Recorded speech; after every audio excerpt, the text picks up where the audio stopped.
হবে 10টি। কয়টি বলেন তো? এবং প্রথম গুণ হচ্ছে মুসলমান হওয়া। কি হওয়া? আমি কিন্তু আপনাদেরকে জিজ্ঞাসা করব, আপনারা যদি উত্তর দেন তাহলে মনে করব আমার ওয়াজ আপনারা শুনতেছেন, না হলে মনে করব আমার ওয়াজ আপনাদের ভালো লাগতেছে না। তাহলে 1 নাম্বার বলেছিলাম, নারী হোক আর পুরুষ হোক প্রত্যেকের গুণ থাকতে হবে কয়টা? 10টার মধ্যে প্রথম গুণ কি বলেন তো? মুসলমান হওয়া। এখন মুসলমান হতে গেলে গুণ থাকতে হবে আবার 13টি। বলেন তো কয়টি? এখন মুসলমানের গুণগুলো আমি আপনাদের সামনে বলবো। আল্লাহ রাব্বুল আলামিন বলেন, এই পৃথিবীতে যারা প্রকৃত মুসলমান হবে এদের গুণ থাকবে 13টি। 1 নম্বর গুণ বললো আল্লাহ পাক, ওয়া ইবাদুর রাহমানিল্লাযীনা ইয়ামশুনা আলাল আরদি হাওনা ওয়া ইযা খাতাবাহুমুল জাহিলুনা ক্বালু সালামা।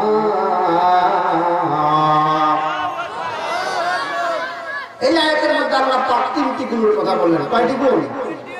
1 নম্বর গুণ, যখন কোন মুসলমান প্রকৃত মুসলমান হবে এরা হবে খাঁটি আল্লাহর বান্দা, রহমানের বান্দা। বলেন তো কার বান্দা?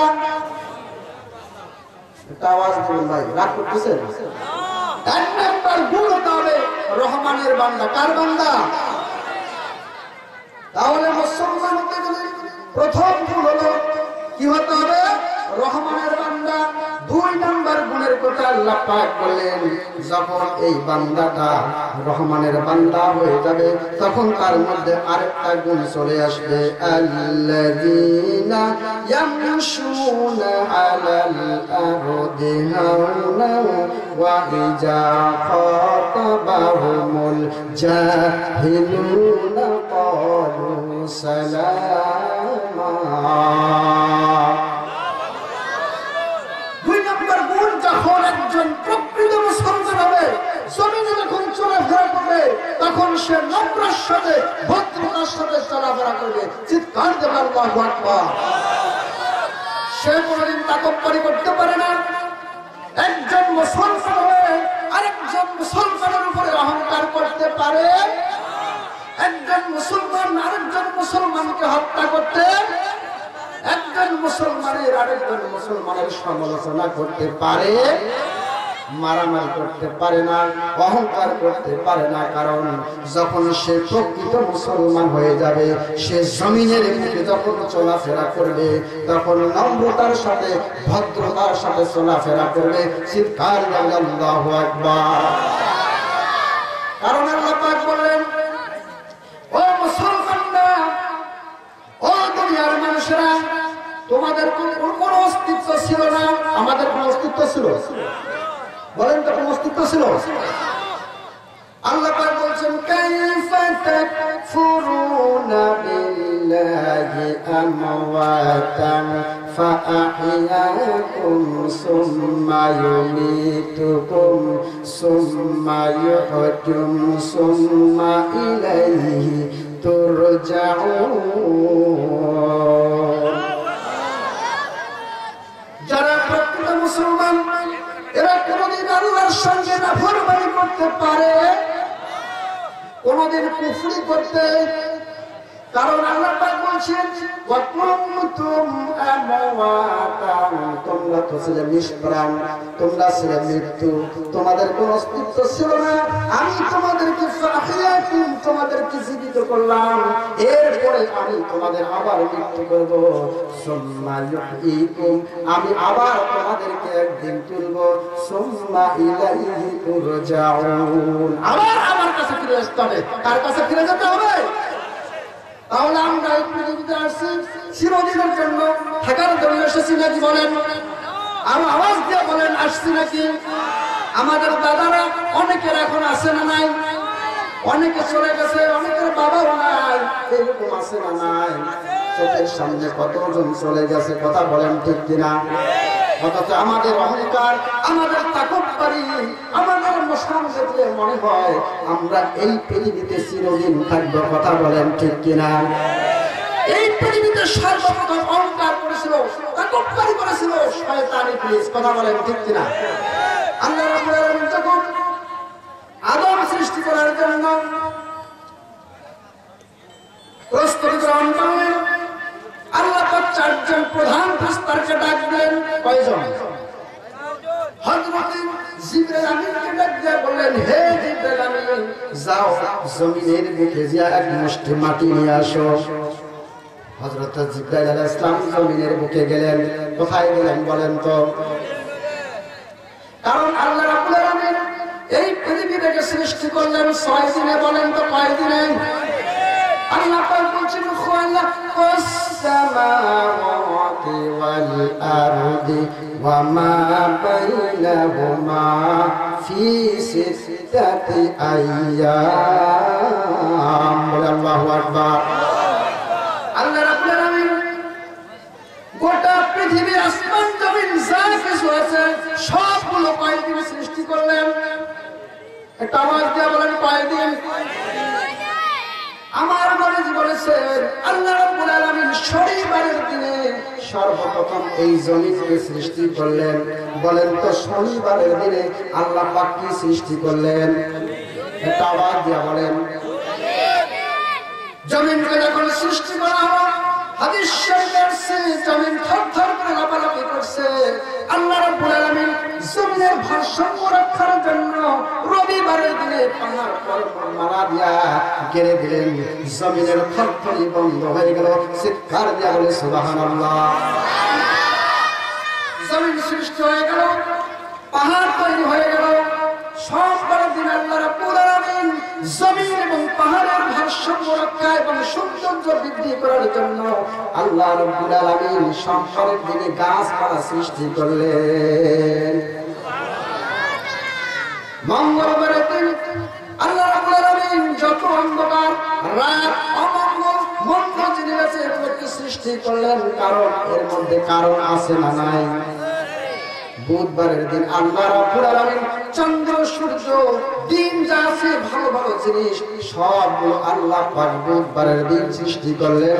বৃহস্পতিবারের দিন আল্লাহ পাক সমস্ত প্রাণীগুলোকে সৃষ্টি করলেন, শুধু মানুষ ব্যতীত। একটু আওয়াজ দিয়ে বলি সুবহানাল্লাহ। আর আমরা দিন পাই কয়টা? 7টা। কিন্তু আল্লাহ পাক বলেন আমি 6 দিনে সৃষ্টি করেছি। বলছেন কিনা? আল্লাহ রাসূল বলেছেন আরেক দিন হলো জুমার দিন, শুক্রবার আছে না নাই? আল্লাহ রাব্বুল আলামিন এই দিনটাকে মর্যাদা সম্পূর্ণ করলেন। এই জন্য আল্লাহ পাক এই পৃথিবীতে মানব সৃষ্টি করবেন। একটু আওয়াজ দিয়ে বলুন সুবহানাল্লাহ। এই জন্য আল্লাহ পাক চারজন প্রধান ফেরেশতাকে ডাক দিয়ে বললেন, হে জিবরাইল আমিন, আর কারণ দাঁড়িয়ে আমার কাছে চলে এসো তাড়াতাড়ি। জিবরাইল আলাইহিস সালাম দ্রুত গতিতে আসলেন। বলছে আল্লাহ যাও জমিনের বুকে মাটি নিয়ে আসো। এই জাহাজ মিলার পর জিবরাইল আলাইহিস সালাম জমিনে গেলেন মাটি দেওয়ার জন্য। মাটি সেখান থেকে মানুষের মতো কথা বলতে শুরু করে আর বলছে, আমাকে তুমি ছুঁবে না, আমাকে নেবে না। কারণ এই জমিন এই মাটি দিয়া আল্লাহ পাক আদম সৃষ্টি করবেন। একটু আওয়াজ দিয়ে বলেন আল্লাহু আকবার। জিবরাইল আমিন শুনে চলে গেলেন। আল্লাহকে দিয়া বললেন, মাটি আমি যত আনতে যাই মাটি সরে যায়, মানুষের মুখে কথা বলে, আমি নিতে পারলাম না, ব্যর্থ হয়ে গেলাম। আল্লাহ পাক বললেন শুনে যা। হযরত মিকাঈল আলাইহিস সালামকে ডাক দিলেন, তাকে পাঠায় দিলেন। সেও নিতে পারল না। সংক্ষিপ্তভাবে বলতেছি, হযরত ইসরাফিল আলাইহিস সালামকে ডাক দিলেন, সেও নিতে পারলেন না। সবশেষে আল্লাহ পাক হযরত আজরাইল তথা মালাকুল মউতকে ডাক দিয়া বললেন, এই জাহাজ আর জমিনের কাছে দিয়া মাটি নিয়ে আসো। চিৎকার দিয়ে আল্লাহু আকবার। আজরাইল ইসলাম শেষে মাটি নেওয়ার জন্য গেলেন, কিন্তু মাটি পূর্বের মতো সরে যাচ্ছে। চিৎকার দিয়ে বলতেছে আমাকে নিবে না। এই মাটি যা আল্লাহ পাক আবার সৃষ্টি করবেন।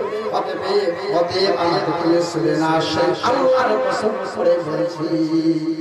মাটি বলছে তুমি কি আল্লাহর কসম করে বলছো? আমি আসলে আল্লাহর কসম করে বলছি, আমি তোমাকে নিজ করব। চিৎকার দিয়ে আল্লাহু আকবার।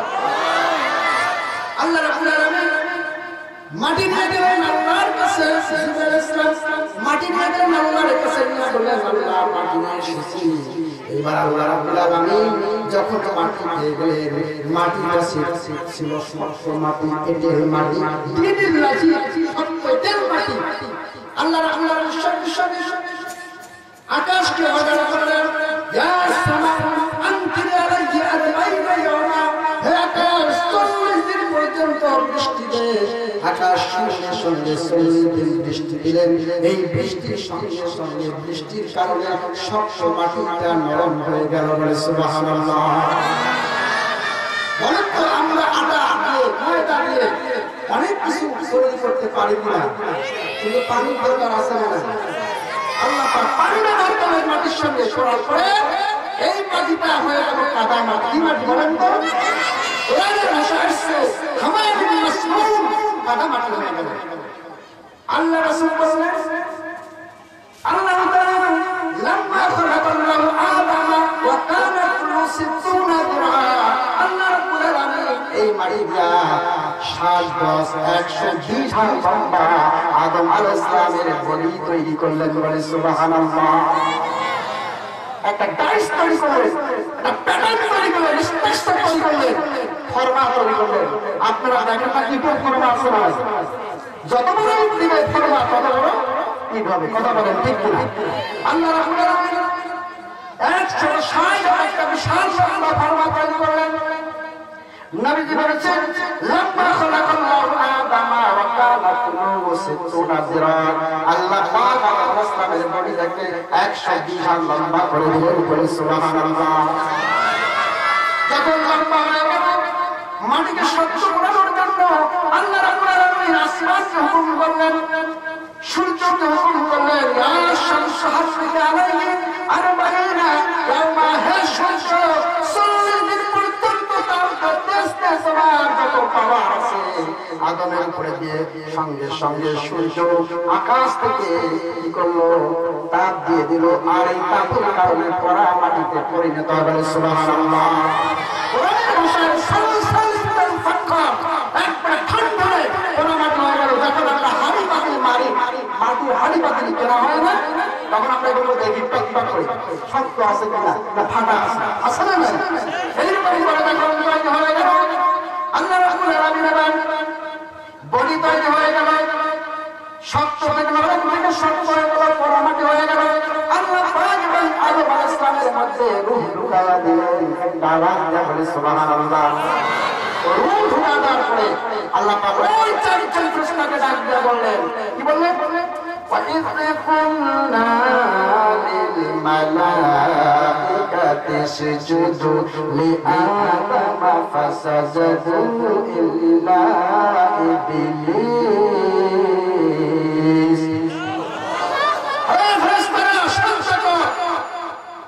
আমার রাসূলের মাধ্যমে তাড়াতাড়ি কর ইম্পারেটিভ সেন্টেন্স আবশ্যক বাক্য ব্যবহার করে তাড়াতাড়ি শুনতে হবে সমস্ত ফেরেশতারা তাফসীরের মধ্যে আছে একজন ফেরেশতার সঙ্গে 70,000 ফেরেশতা বলে সুবহানাল্লাহ তাহলে 470 গুণ করে কত ফেরেশতা হয় সবাই সাজদা করলো কিন্তু ইল্লা ইবলিস বেশ সাজদা করলো না জোরে বলেন কে করলো না ওই ইবলিসের দলে করে আসে না নাই আল্লাহকে সাজদা করতে চায় না আল্লাহর কোরআন পড়তে চায় না আল্লাহর কোরআনের মাধ্যমে বাধা দেয় এমন ইবলিস আমাদের দেশে আছে না নাই আল্লাহ পাক বলেন আস্তাকবারা ওয়া কানা মিনাল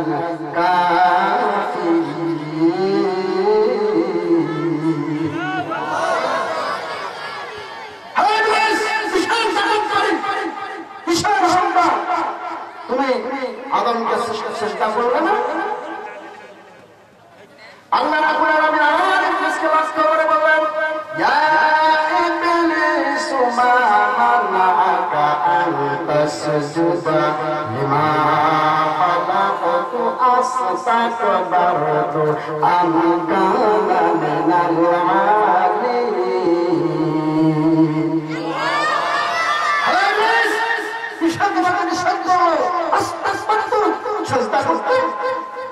অথচ আমার কুদরতে হাত দিয়ে লাগানো তৈরি করলাম, তুমি বড় না আদম বড়? কে বড় বলুন তো? আদম বড় না? ইবলিস কি জবাব দিলেন শুনবেন? ইবলিস বললেন আনা খায়রুম মিনহু, আমি সর্বশ্রেষ্ঠ, কারণ খলাকতানি মিন নার, আমাকে আগুন দিয়ে সৃষ্টি করেছেন, ওয়া খলাকতাহু মিন তিন, আমাকে আপনি মাটি দিয়ে তৈরি করেছেন, এই জন্য আমার পাওয়ার বেশি, অতএব আমি আদমকে সিজদা করব। এই ইবলিসের বাহিনী আজকে আমাদের সমাজে আছে না নাই? এরা হচ্ছে ভাইয়া, কথা বলেন ঠিক কিনা? সম্মানিত, যখন এই কথা ইবলিস বলল, আল্লাহ পাক কি বললেন জানার দরকার আছে না? আল্লাহ পাক বললেন ফাখরুজ ফিহা, মানে কি বের হয়ে যান। তাফসীরের মধ্যে আছে ঈমান থেকে বের হয়ে যান, অথবা ফেরেশতার দল থেকে বের হয়ে যান। ফাইন্নাকা রাজিম, তুমি অভিশপ্ত হয়ে গেছো, শয়তান হয়ে গেছো, বেয়াদব হয়ে গেছো, অবক্ষ হয়ে গেছো, তুমি বড়দেরকে সম্মান করো না, ছোটদেরকে স্নেহ করো না, সমাজের কোনো আছে না নাই? বড়দের দেখে ভাষা ভাষা আছে না নাই? মনে হয় বড় নেতা হয়ে গেছে, এটার নাম হচ্ছে বিড়ি করে, এটার নাম কি? এবার পায়খানা আগে বিড়ি, এটা পায়খানা হয়, আছে না নাই? আমি একদিন টয়লেটের সামনে দাঁড়িয়ে আছি, দেখি এখানে ধোঁয়া আসতেছে, আমি চিন্তা করলাম তিনবার টয়লেটের মধ্যে আগুন লাগবে, চিন্তায় পড়ে গেছে, তা ঘোরা ঘোর করাচ্ছে। আমি বলছি কি টয়লেটের মধ্যে কি আগুন লাগলো নাকি? দাঁড়িয়ে আছে অনেকক্ষণ পর ঘুরে দেখলাম যে এক ভদ্রলোক, কি ব্যাপার? আমি যদি এই সিগারেট না টানি আমার পায়খানা হয় না, এইরকম মুসলমান আছে না নাই? আবার কিছু বেয়াদব আছে, মুরব্বীরা বসে আছে, তাজিম নাই, সম্মান নাই, ভাষা ভাষা নিচ্ছে, মনে হয় ওই এলাকার বিশ্ব নেতা, আছে না নাই? সম্মানিত আল্লাহ, এই পৃথিবীতে যত অহংকার করুক, কেউ টেকে নাই, টেকবে। যখন এই পৃথিবীতে নমরুদ ছিল না নাই? খোদা বলে দাবি করেছে, ঠিক কিনা? আল্লাহ রাব্বুল আলামিন তার খোদাইত্ব দূর করার জন্য বাতিল শক্তির সঙ্গে সঙ্গে আল্লাহ পাক হযরত ইব্রাহিম হক শক্তিকে নাযিল করে দিয়েছেন, বলে সুবহানাল্লাহ।